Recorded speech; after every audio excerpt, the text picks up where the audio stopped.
That's just life, baby. It sucks. I should be in Burj Khalifa right now, but I'm not. Okay, so tonight we're going to dance. Going dancing, you know what I'm saying? Okay, so if you want to know my opinion, I would definitely do online shopping for Sephora or just like drop by once a week for makeup and like facials. That's what I used to do a lot in Los Angeles, especially when I left, and I want to do it because like my paintings are like the best, so why not care about the painting on your face? Like I feel the color or eyeshadow you're putting on your eyes is way more important. Now I do feel that my paintings are the best. Like I literally have over 700 paintings all over the world, and everybody that has my painting, I want to like really thank you all that you're keeping my paintings in your amazing luxury houses. And also want to say, if you want to pay $5,000 for it, that's a price. So go ahead and do it.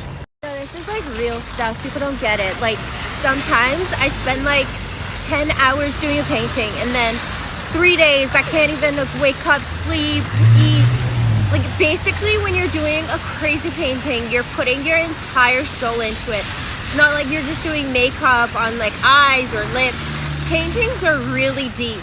And if you like collecting art and having art in your like, you know, in your living room or whatever, you should pay the price for it. I'm not joking at all. Like paintings are so specific. Like I can go and make a TV show about paintings, but I just don't want to because my TV show is about relationships. But I'm just saying you. I'm just saying you.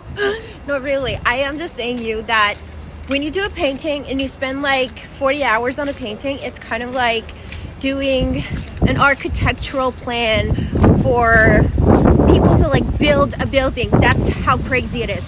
So that's how much you should care about art and the stuff that you can actually keep in your living room. You can listen to me or you cannot listen to me, but I have a complete idea of how a piece of art, a good piece of art, changed my life for good, and a trash piece of art also ruined my life for good, you know? So I feel you have to look at your paintings as the furniture that you put in your living room, you know? Like that's how important it is. If your paintings in your artwork is not meaningful enough in your living room, then you're just gonna be like basic. I really do think that if you care about your furniture, you should care about the painting that is in your living room. It's gonna change your life forever. If you have like a good piece of art, you're gonna just wake up and be like, oh wow, what was going on in the head of this artist? You know what I'm saying? It's like when you make like architectural plans, it takes like 2 weeks or something for an architect to like put up a plan or something. So basically some of the paintings are exactly like that. So if like an architect spend like 20 hours making a plan for a building and an artist spend 20 hours making a painting, you should go with the painting first, because I feel we have enough normal buildings and nobody cares about the details or inside, and architecture is all about details. So I feel like paintings are so important, and if you want a good piece of art, go and pay for it, or specifically look for your favorite artist. So if you like inspired by a painter and their like lifestyle, totally go with that like piece of art. Don't risk it. Don't go with like ordinary, don't go with basic. So like say like Zaha Hadid was like, you know, Zaha Hadid was still alive, I would totally go with a painting that Zaha Hadid did. You know what I'm saying? Like it's just madness to go with like basic or ordinary, or say, oh, I'm just gonna go down like my street in Vancouver and pay like $8,000 for something that I don't like, and it's just like fucking basic, you know what I'm saying? So like if you're designing a place and you see an artist on Instagram that you're like super inspired by, even if they're from India, you know what I'm saying? And like definitely if you see a piece of art go like viral, like more viral than like Art Basel, Miami, or whatever. Just go with that piece of art. Like, you can never find that piece of art ever again. Just go with it. Call the artist up, DM, say, hey, I like this piece of art. I'm willing to pay $20,000 for it. Are you willing to accept this payment? Just see what the artist says. Just go for it. Seriously. I studied architecture in like 4 different cities, like Tehran, Dubai. I studied architecture in Dubai for 2 years. And so like general, like 5-6 years I spent my time going to like all these art museums and like doing all that stuff. And I never got the like comeback for it. And like all those billionaires that said they want to like invest billions of dollars in my project backed up because I moved to Canada. So yeah, like just look at it this way, you know? You just ruined a goddamn fucking project.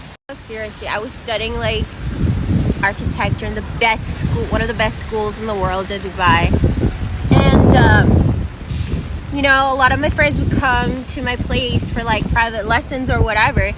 And doesn't mean that I'm not doing that. It's just, I said like architecture is detail. When people stop caring about details, if you don't care about a piece of art, or if you can't like pay for it, you know, and you say you're like making millions of dollars in like other majors or whatever, like that's just a big flag for this world. Like the environment. I mean, if you're environmentalists, like some people are so dumb and stupid. Like they spend thousands and thousands of dollars on stuff that is not necessary. And when a project is like blooming, people are like, oh, it's just like, it's okay, they're making enough money. But you shouldn't like think that way. Like if a project is blooming, you should like pour way more money into it. Not just like say, oh, okay, that's fine. You all are fucking settling for the ordinary. And that's just so dumb. Always watch out for the blocks that they put you in. Like phone companies, they sign you up on a phone which is just locked, not as good as the iPhone 13. And your mom says, oh, she has a phone, whatever. But never do that. Always go for the best of the best. And companies that want to drag you into just wasting your time, say goodbye. If a company is wasting your time and it's got nothing to do with them, say goodbye. You gotta pay their fees afterwards. What advice from me to you? You're not a fucking car. Go and purchase your goddamn car. And they make like all these car companies so far away from the city so people would just like forget about getting a car. That's just the most dumbest thing the governments can do in this world.